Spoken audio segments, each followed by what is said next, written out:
বিশ্বকাপ মানেই কি ব্রাজিল, আর্জেন্টিনা, ফ্রান্স, জার্মানি বা স্পেন? নাকি ২০২৬ সালে আমরা দেখতে যাচ্ছি এমন একটি ফাইনাল যা কেউ কল্পনাও করেনি?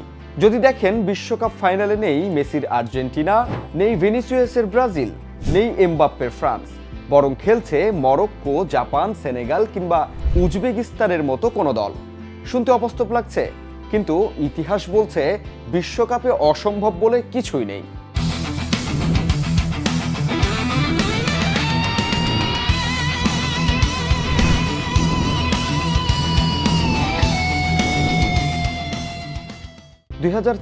বিশ্বকাপ হতে যাচ্ছে ফুটবল ইতিহাসের সবচেয়ে বড় বিশ্বকাপ। প্রথমবারের মতো খেলবে ৪৮টি দল, অর্থাৎ আগের চেয়ে ১৬টি দল বেশি। আর এখানেই লুকিয়ে আছে বড় চমক। আগে গ্রুপ পর্বে একটি ভুল মানেই বিদায়ের শঙ্কা, কিন্তু এবার তৃতীয় স্থান অর্জন করেও নকআউট পর্বে ওঠা সম্ভব। ফলে ছোট দলগুলো পাবে দ্বিতীয় সুযোগ। ২০২২ সালে মরক্কো সেমিফাইনালে উঠেছিল, ২০১৮ সালে ক্রোয়েশিয়া খেলেছিল ফাইনাল, ২০০২ সালে দক্ষিণ কোরিয়া পৌঁছে গিয়েছিল সেমিফাইনালে। তাহলে ২০২৬ সালে কেন নতুন কোনো বিস্ময়ে জন্ম নেবে না?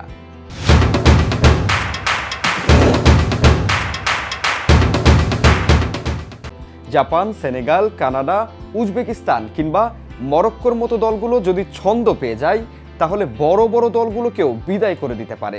কারণ বিশ্বকাপের নকআউট পর্বে মাত্র একটি ম্যাচই বদলে দিতে পারে পুরো ইতিহাস। যারা মনে করেন ছোট দলগুলো কখনো বড় কিছু করতে পারে না, তাদের জন্য ইতিহাসের কিছু উদাহরণ দেওয়া যাক। ১৯৫০ বিশ্বকাপে উরুগুয়ে পুরো মারাকানা স্টেডিয়ামকে স্তব্ধ করে দিয়ে ব্রাজিলকে হারিয়ে বিশ্বকাপ জিতেছিল। ১৯৬৬ সালে উত্তর কোরিয়া ইতালিকে হারিয়ে বিশ্বকাপে অন্যতম বড় অঘটন ঘটায়। ২০০২ সালে দক্ষিণ কোরিয়া সেমিফাইনাল পর্যন্ত উঠে যায়।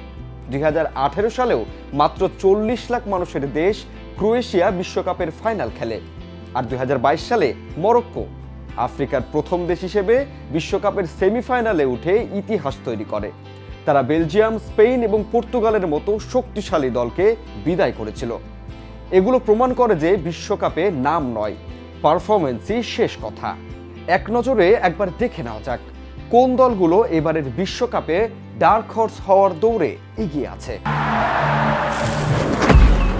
মরক্কো ২০২২ সালে সেমিফাইনালিস্ট আশরাফ হাকিমি, সাউফিয়ান আমরাবাদদের মতো তারকারা এখনো দলে আছেন। তাদের শক্তিশালী ডিফেন্স বিশ্বের যে কোনো দলকে ভোগাতে পারে।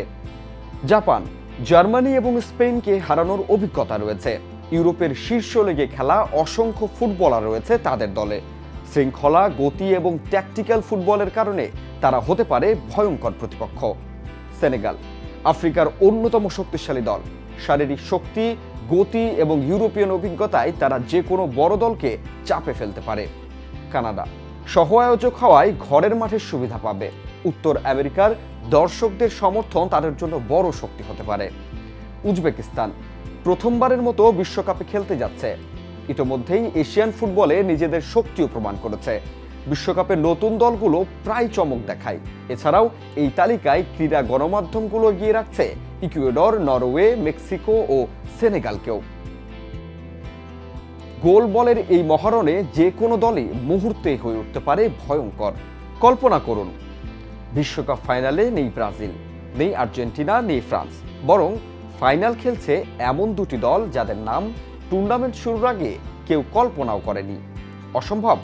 বিশ্বকাপের ইতিহাস বলে অসম্ভব বলে কিছুই নেই। তাই প্রশ্ন হচ্ছে, ২০২৬ বিশ্বকাপে কি আমরা দেখতে যাচ্ছি নতুন কোনো রূপকথা, মরক্কোর মতো আরেকটি গল্প, নাকি আরও বড় কিছু? হয়তো এমন একটি দল ফাইনালে উঠবে যাদের কথা আজ কেউই ভাবছেন না। হয়তো ৪৮ দলের এই বিশ্বকাপই বদলে দেবে ফুটবলের ইতিহাস। কারণ বিশ্বকাপ শুধু সেরাদের গল্প নয়, বিশ্বকাপ হলো স্বপ্নের গল্প।